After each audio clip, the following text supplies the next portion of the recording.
Okay, so what are we going to do about this issue of only having one sample? Well, we're going to learn about standard error and the central limit theorem. So first, let's talk about the standard error for means. So that's what we were working on just a minute ago. We had a bunch of values and we calculated means, and we could calculate a standard deviation of the different sample means, except that we only usually have one sample at a time. So for means, we use the standard deviation that we have and we divide it by the square root of the sample size. Now, notice that first we have sigma. So if we have a population standard deviation to work from, maybe from prior history or other knowledge, we can use that and divide that by the square root of n to get our standard error of the mean. Now notice that we know it's the standard error of the mean, not the standard deviation, because of this subscript right here, right? We put a mean subscript on it, and that's how we know it's standard error. For finite populations, like the one we just had, where the population was only 20, we put something called a finite population correction factor on the front of it. We calculate this, and then we multiply that by our standard error, and that will give us the standard error of the mean. So for our finite population, remember we knew that the population standard deviation was 38.7, and so sigma is 38.7, and our population size is 20, and we took a sample of size 5, okay, and so we're going to do the finite population correction factor here, 20 minus 5 over 20 minus 1, and then square root that. Then we're going to multiply it by our standard error, 38.7, divided by the square root of 5. And what we get for a standard error of the mean is 15.38. So that's sigma x bar. Okay?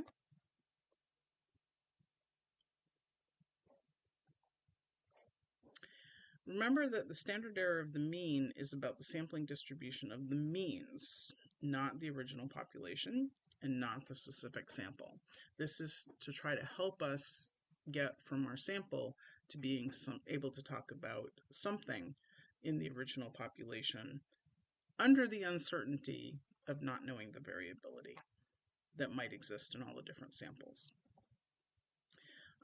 Once we have that, then we can put that into our z formula. Notice that the standard error is what we're dividing by here instead of just the standard deviation. And we're going to do more with this later. So this is great, except sometimes, often, we don't know the standard deviation of the population either. So now what are we going to do? Well, there's something called the central limit theorem that's going to help us. And what it says is that as n, the sample size, gets, quote, large, and we'll talk about that later, the sampling distribution of the sample mean, so all the different sample means that we could have, can be approximated by a normal distribution. And we care about that because if we don't know sigma, that lets us define the standard error of the mean as s sub x bar is equal to s, the standard deviation, in our sample divided by the square root of our sample size. So this is the sample.